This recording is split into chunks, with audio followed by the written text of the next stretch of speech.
आदित्य नामदेव हमारे साथ रायपुर से इस खबर पर जुड़ रहे हैं। आदित्य, विपक्ष ये सवाल उठा रहा है कि पहले एसआईटी का गठन हो गया, उसके बाद किरणमयी नायक की तरफ से शिकायत दर्ज कराई जाती है, यानी क्या एसआईटी पर खुद राज्य सरकार को भरोसा नहीं है या कांग्रेस के दूसरे नेताओं को भरोसा नहीं है?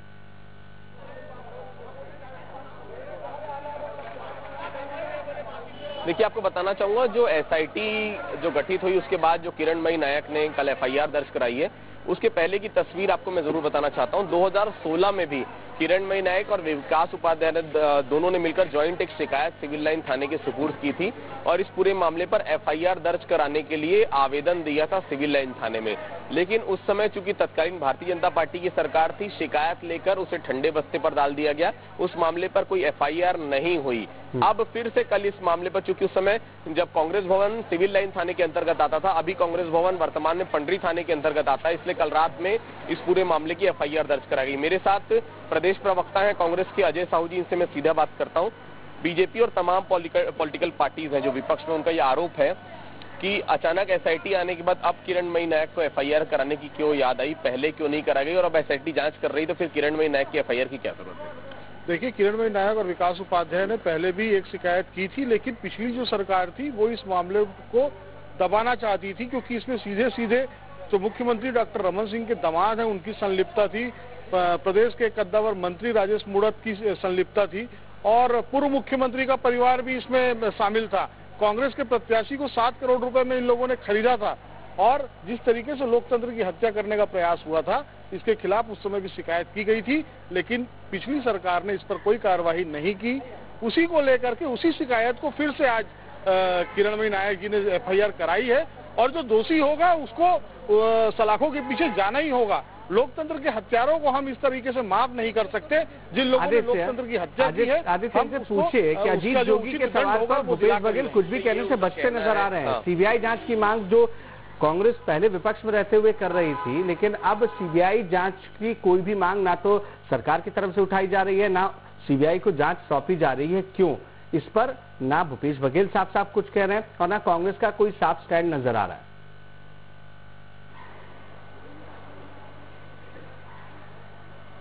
देखिए, सीबीआई को वैसे भी भूपेश बघेल बैन कर चुके हैं, फिर भी मैं उनसे बात करता हूं। सीबीआई की जांच की बात पहले वो करते थे, इस पूरे मामले को सीबीआई को देना चाहिए। अब क्यों सीबीआई की जांच की बात नहीं हो रही है? कि किस तरह से ये मामला, क्या विपक्ष में कुछ और होता है, जब सत्ता में आते हैं तो कुछ और होता है? देखिए, एसआईटी का गठन किया गया है, एसआईटी ने जांच शुरू की है। इससे पहले तो एसआईटी का गठन तक पिछली सरकार ने नहीं किया था। सीबीआई जांच तो दूर की बात है।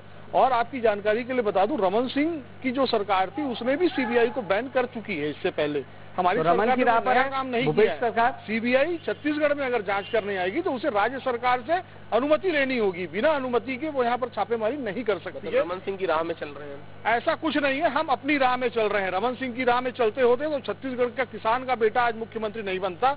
निश्चित तौर पर इस प्रदेश के अंदर छत्तीसगढ़िया किसान के बेटे का राज आया है। भूपेश बघेल के नेतृत्व में ये सरकार छत्तीसगढ़ियों के हितों की रक्षा करने के लिए लड़ाई लड़ रही है, लेकिन लोकतंत्र की जो हत्या इन लोगों ने की थी उनको भी माफ नहीं किया जा सकता। ऑडियो में एक चीज और आई थी अजय जी, जो ऑडियो को मैंने सुना था, उसमें ये कहा गया था राजेश मूणत के घर के अंदर से पैसे की डीलिंग हुई है। अगर वो ऑडियो कथित रूप से, क्योंकि उसकी सच्चाई का दावा मैं नहीं कर सकता क्योंकि वो तमाम न्यायालय का काम है, लेकिन अगर उस ऑडियो में जो बात आई है उसी आधार पर राजेश मूणत के खिलाफ एफआईआर दर्ज करेगी? निश्चित तौर पर उस ऑडियो में जिस तरीके से पूरा खेल जो पैसे का हुआ है, उसकी जो मुख्य भूमिका थे में जो बातें आई थी, वो राजेश मूणत के बंगले से जाकर के पैसा ले लो, ऐसा अमित जोगी उस तथाकथित टेप में कहते सुने गए हैं। तो ये बहुत गंभीर मसला है। एसआईटी जांच करेगी और आप बिल्कुल बेफिक्र रहिए कि किसी भी निर्दोष को इसमें कोई किसी तरीके से कार्रवाई नहीं होगी। मंतूराम पवार अभी कह रहे हैं मैं SC/ST एक्ट के तहत मामला दर्ज कराऊंगा किरणमयी नायक के खिलाफ। जब न्यायालय ने इस पूरे मामले को खारिज कर दिया, हाई कोर्ट ने खारिज कर दिया, सुप्रीम कोर्ट ने खारिज कर दिया है, अब क्या बचा है इस मामले में? बात केवल मंतूराम पवार की नहीं है। मंतूराम पवार, पुनीत गुप्ता, राजेश मूणत, ये सारे लोग स्वतंत्र हैं। जहां जाकर ये शिकायत कर सकते हैं करें, कानून अपना काम करेगा, न्यायालय अपना काम करेगा। तो क्या न्यायालय का जो फैसला था वो मान्य नहीं है? आदित्य, एक अंतिम सवाल।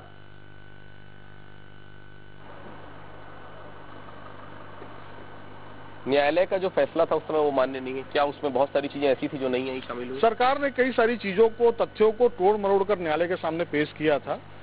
हमारी जो एसआईटी जांच करेगी उसके बाद मामला न्यायालय में भी जाएगा। सारी चीजें दूध का दूध पानी का पानी होगा। जो कसूरवार हैं उनको डरने की आवश्यकता है, और जो कसूरवार नहीं है, पिछली सरकार कहती रही, यही नई सरकार कह रही है कि जो कसूरवार हैं उनको सजा जरूर मिलेगी। अब किस पर एतबार किया जाए, ये अपने आप में बड़ा सवाल है। बहुत शुक्रिया आदित्य तमाम जानकारी के लिए। बहरहाल इस पूरे मसले पर सीएम भूपेश बघेल ने क्या कुछ कहा है, आपको वो भी दिखाते हैं। अंतागढ़ के मामले में देखिए, वहाँ 3 शिकायतें हुई। एक रायपुर में जो किरणमयी नायक और विकास उपाध्याय ने किया था। दूसरा जो शिकायत है वहाँ जो प्रत्याशी रहे हैं रूपधर पुढ़ो, उन्होंने कांकेर में किया था, और एक बिलासपुर में हुआ था। ये तीनों मामले को जोड़कर इसकी जांच कराई जा रही है। और एप्लीकेशन तो पहले से था, एफआईआर पहले से था, तो उसकी जांच ही करा रहे हैं। हमने कोई नई बात तो नहीं की, लेकिन 3 जिले में है, उसको एक साथ करके हमने जांच कराया है। देखिए, जो एसआईटी गठन हुआ है उसके बाद कोई एप्लीकेशन देता है, तो यदि एसआईटी उसको उपयुक्त माने तो उसको जांच में शामिल कर लेगा।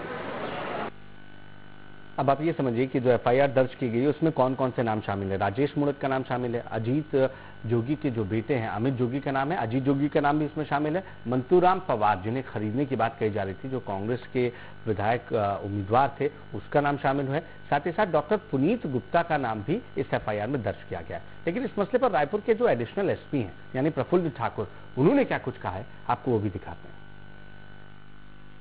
अंतागढ़ टेपकांड मामले पर कांग्रेस की वरिष्ठ नेता किरणमयी नायक की शिकायत पर 5 लोगों के खिलाफ राजेश मूणत, अमित जोगी, अजीत जोगी, मंतूराम पवार और राजेश मूणत के खिलाफ एफआईआर पंडरी थाने में दर्ज की गई। हमारे साथ एडिशनल एसपी हैं प्रफुल्ल ठाकुर, जिनसे बात करता हूं। क्या क्या धाराओं में मामला दर्ज हुआ और किन किन के खिलाफ? इसमें थाना पंडरी में अपराध पंजीबद्ध कर विवेचना में लिया गया। इसमें राष्ट्रीय कांग्रेस की संचार प्रभारी श्रीमती किरणमयी नायक, उनके लिखित आवेदन पर से अपराध पंजीबद्ध किया गया है और इसकी विवेचना विशेष टीम के द्वारा की जाएगी।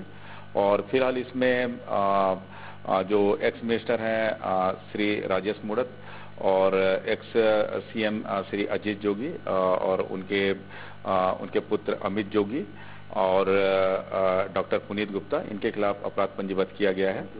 और एक्स एमएलए मंतूराम पवार, इन 5 के खिलाफ थाना पंडरी में अपराध पंजीबद्ध किया गया है। और फिलहाल इसकी जांच जो विशेष टीम बनी उनके द्वारा की जाएगी और एफआईआर करने के बाद डायरी संबंधित को सौंप दी गई है। एक इसमें कानूनविदों से बातचीत हुई, उनका एक ये छोटा सा एक इसमें लूप होल ये कहना है, एसआईटी अगर एफआईआर करती तो उस एफआईआर की बात कुछ और होती। 4.5 साल बाद फिर से एक नई एफआईआर करके अब एसआईटी उस पर जांच करेगी, कहीं ना कहीं आरोपियों को इससे फायदा नहीं मिलेगा? नहीं, इसमें जहां तक एफआईआर की बात है, एफआईआर थाने में ही होना था। और क्योंकि एसआईटी कराती तो ज्यादा उचित नहीं होता। नहीं, इसमें एसआईटी कोई अलग से कोई थाना नहीं है। और एफआईआर की जहां तक बात है, एफआईआर थाना में ही होती है। बयान अभी सब लोगों के हुए नहीं, 2 ही बयान हुए। अगर सबके बयान होने के बाद अगर एफआईआर होती तो ज्यादा कॉन्क्लूजन नहीं होता। वो जांच का विषय है, उसमें जांच की टीम लगी हुई है और इसमें बेहतर जो जांच टीम कर रही है वो उनसे जानकारी लेना बेहतर होगा। और फिलहाल इसमें प्रथम दृष्टया अपराध का होना पाएगा, इसलिए अपराध पंजीबद्ध कर विवेचना में लिया गया है। कुछ 5 लोगों के खिलाफ एफआईआर दर्ज किया गया, लेकिन कानूनविदों की राय में अगर एसआईटी सभी की गवाही लेने के बाद अगर इस पूरे मामले पर एफआईआर दर्ज करवाती तो केस शायद ज्यादा मजबूत होता। मंतूराम पवार ने आरोप लगा ही दिया है कि अभी पूरे लोगों की गवाही नहीं हुई है, उसके बाद भी आखिर एफआईआर करने की इतनी हड़बड़ी क्यों थी?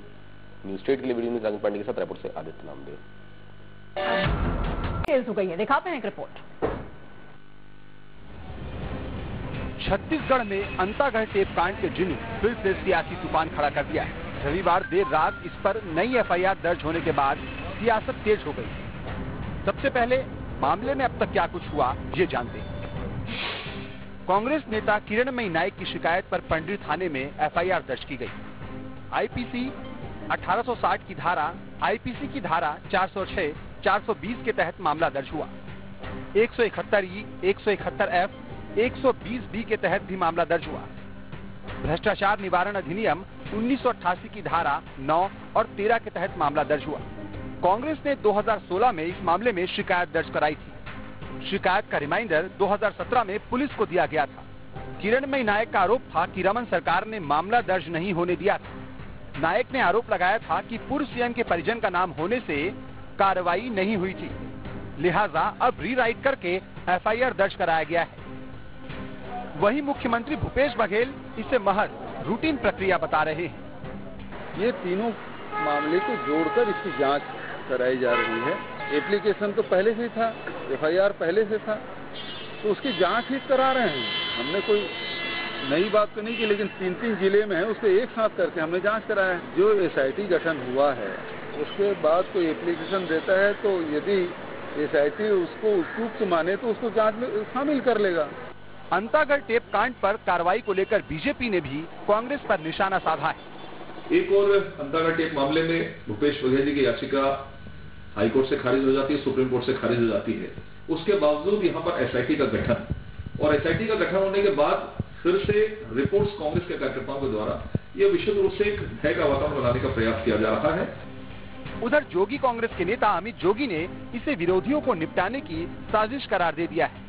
8 अक्टूबर 2018 को भूपेश बघेल जी ने कहा था कि अंतागढ़, मूनट और पुनिया स्टिंग ऑपरेशन सबकी वो जांच एक सिटिंग हाईकोर्ट के जज से करवाएंगे।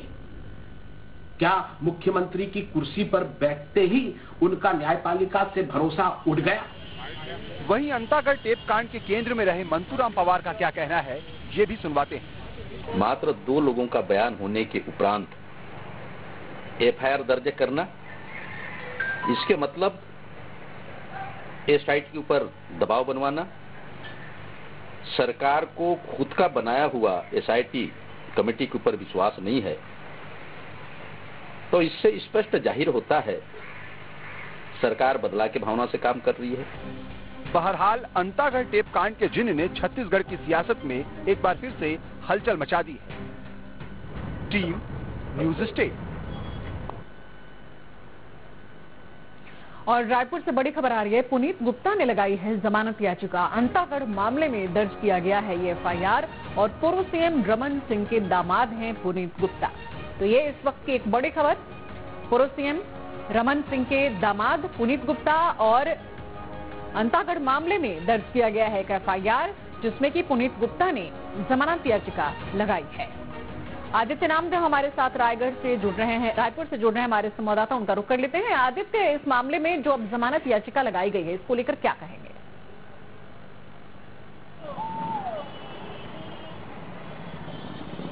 देखिए, जिस तरह से पुनीत गुप्ता का नाम आया था, जिस तरह से उस टेप में, जो ऑडियो टेप की जो बार बार बात आ रही है, जिस ऑडियो टेप में पुनीत गुप्ता और अमित जोगी और मंतूराम पवार, इनके बीच 7 करोड़ रुपए की खरीद फरोख्त की जो तथाकथित रूप से जो ऑडियो सामने आया था, उस ऑडियो के सामने आने के बाद जो एसआईटी ने अपनी जांच शुरू की, मंतूराम पवार का जो बयान हुआ, फिरोज सिद्दीकी का बयान हुआ, उस आधार पर कहीं अब डॉक्टर पुनीत गुप्ता की गिरफ्तारी ना हो जाए, इस अंदेशे से उन्होंने अग्रिम जमानत याचिका जिला न्यायाधीश के यहाँ पर कोर्ट में लगाई है।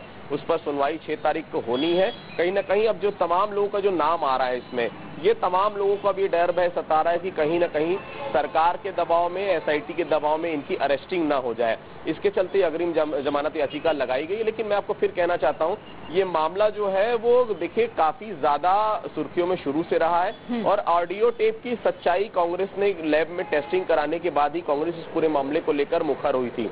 अब चूंकि एसआईटी भी इस पूरे मामले को जांच कर रही है, तो कहीं ना कहीं बाकी लोगों को डर सता रहा है इनकी गिरफ्तारी का। और हमारी जो वरिष्ठ अधिकारियों से जो चर्चा हुई है, गिरफ्तारी तमाम लोगों की कभी भी हो सकती है। तो इसको लेकर डर भय सता रहा है, क्योंकि अब बयान के लिए बहुत मुश्किल है किसी को बुलाया जाए, सीधा अरेस्टिंग एसआईटी कर सकती है। इसको लेकर ये जमानत याचिका लगाई गई है। बिल्कुल। तो जिस तरीके से अब ये विरोधी आरोप लगा रहे हैं कि जो पिछली सरकार थी तो अपने रिश्तेदार का उनका नाम था, तो इस वजह से इसमें मामला दर्ज नहीं हुआ। अब एसआईटी को लेकर के कितनी उम्मीदें हैं?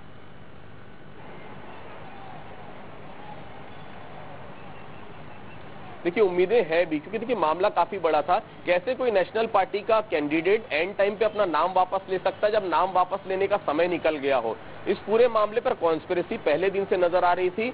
उसमें इतने बड़े बड़े लोगों के नाम थे कि शायद पिछली सरकार में ये उम्मीद ही नहीं थी कि इस पूरे मामले की जांच हो पाएगी, क्योंकि मामला काफी ज्यादा बड़ा था। देखिए, सीधे तौर पर पुनीत गुप्ता पूर्व मुख्यमंत्री के दामाद हैं, उसके अलावा अमित जोगी, अजीत जोगी जैसा नाम, मंतूराम पवार का नाम जो उस समय एमएलए रह चुके थे, तो कुल मिलाकर ऐसे तमाम वो नाम थे, एक्स एमएलए रह चुके थे जब ये मामला सामने आया था। ये तमाम वो नाम थे और राजेश मूणत का नाम आया था कि उनके घर से 7 करोड़ रुपए दिए गए। ये तथाकथित रूप से तमाम चीजें सामने आई थी।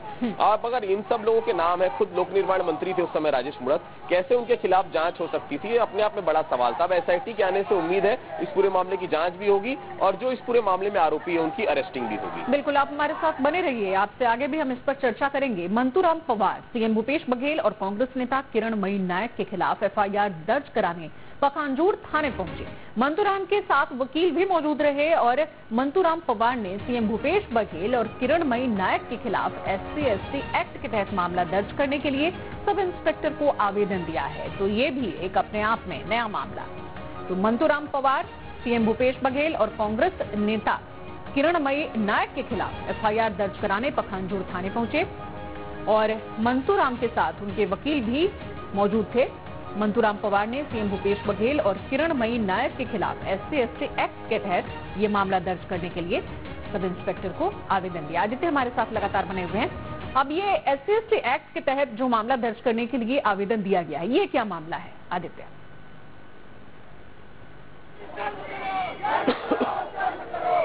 देखिए, सबसे बड़ी बात है आपको मैं बताना चाहूंगा यहाँ पर, जिस प्रकार से मंतूराम पवार का नाम सामने आया था, जिस तरह से तमाम चीजें सामने आई थी, अब मंतूराम पवार इस पूरे मामले को लेकर सीधे तौर पर थाने की शरण पे गए और SC/ST एक्ट के